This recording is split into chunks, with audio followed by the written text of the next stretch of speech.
This is the challenge of life, you see, to put down the mask, to be the first, to let go of the illusion, not to wait for the other person to let go of the illusion first.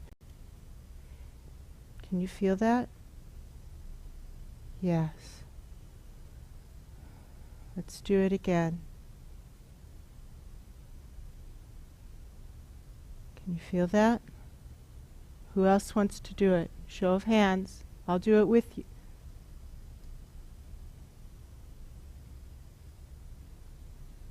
Can you feel that?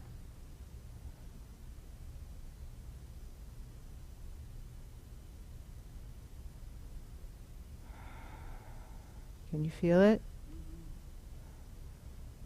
Okay, friends in other rooms, you guys who are by yourselves right now, this is the one time in all this whole process where it's easier for you.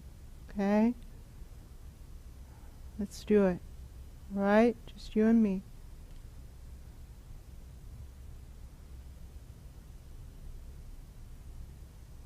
There.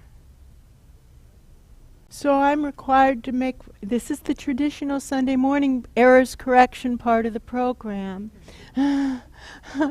where literally every Saturday night on a teaching weekend, I have instruction on what I said that was not right, so that I can correct it as soon as possible, not letting it drag on, because when we let it drag on, it makes us sick inside. So yesterday I said something that wasn't quite right. It was misleading. And it was when I was talking about the psychic at the expo who wanted to read my energy, and she came up and wanted to hold my hand, and I said that I appreciated her asking for permission, and that was not accurately worded. What I meant is this. When we ourselves ask for permission, it is good for us. In this work, that is crucial. It's ethical, you see, to ask for permission. However, my intention is to be fully transparent. My intention is to be fully transparent.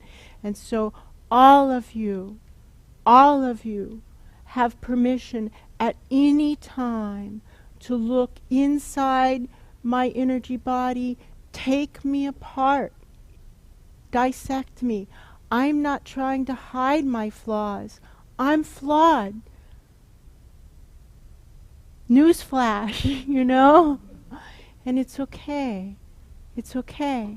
And so she had my permission already. I was a speaker at an event. She had my permission. And so to take off the mask and say, it's okay. Look inside. You know what you're going to find? Flaws. It's okay. I'm not going to pretend they aren't there. So the second thing that I have to correct isn't really a correction so much as an omission. That was an error. You see, I had to begin with that. Yes.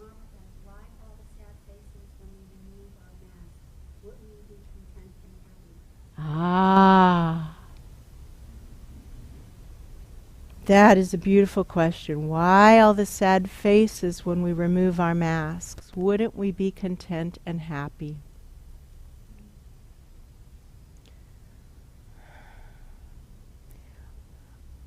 I made a mistake. Back, one of the many, many mountains of mistakes. Back perhaps 6 months, perhaps a year ago, a quote came across my computer screen. Kristen sent it to me. Kristen Coury. She sends me wonderful things. And this was a quote from a playwright whose name I don't recall. And I'm going to butcher the quote because I foolishly didn't print it out and stick it on my wall of inspiration that I do have. But I goofed. Made a mistake. But he said this, fundamentally, paraphrased and butchered.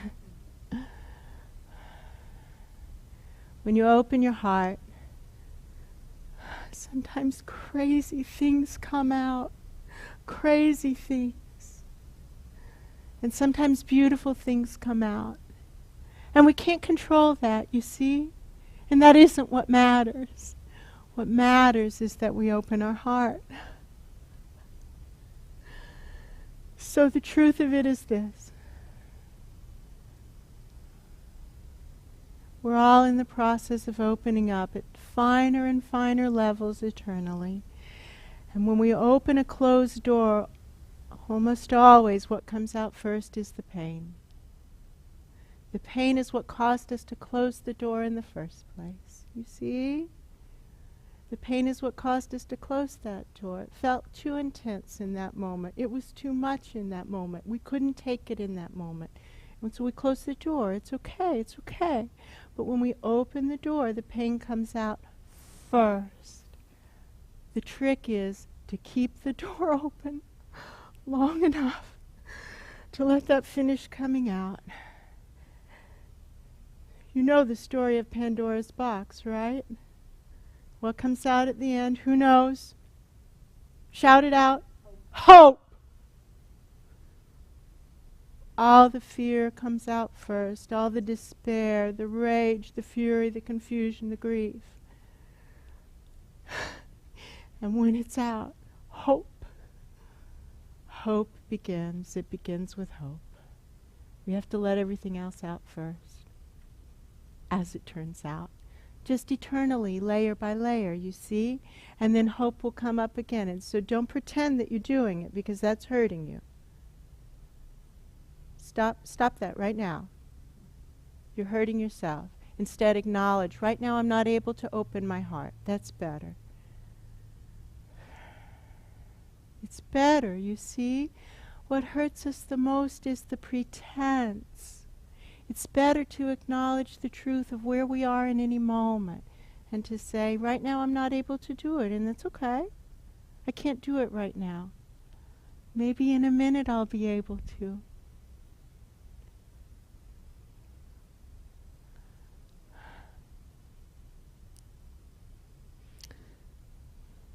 So yesterday, what I left out is this.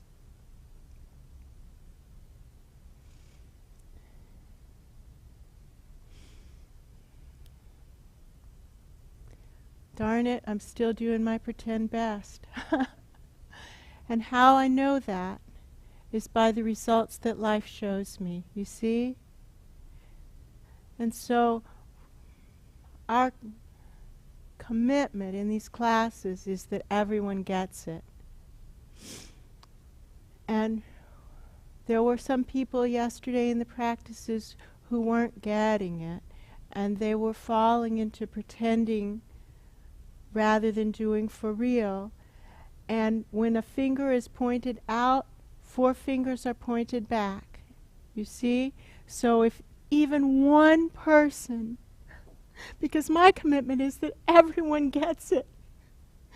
If everyone isn't getting it, am I doing my best? No, because when I do my best, then some element of the divine supplies the rest. And so if one person didn't get it, was I doing my best or my pretend best? Shout it out. Pretend best! I was doing my pretend best. Again. Thank you, my old friend Pretend Best. Thank you for being such a loyal companion. Not going to listen to you.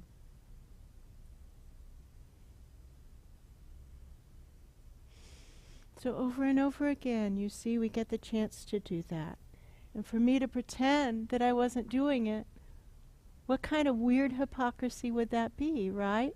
So there's somebody in the class and 4 somebodies on the webinar, not going to go into names, who were really all out just pretending. And several others who were on the edge of pretending. So what does that mean about me? Shout it out. I want to hear it. Pretending. I was pretending to do my real best. Damn it! I hate when that happens. Oh well.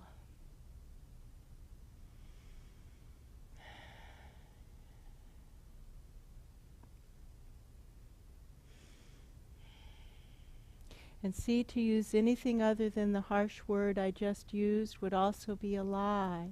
Does that make sense? Because that would be putting a lipstick on a pig.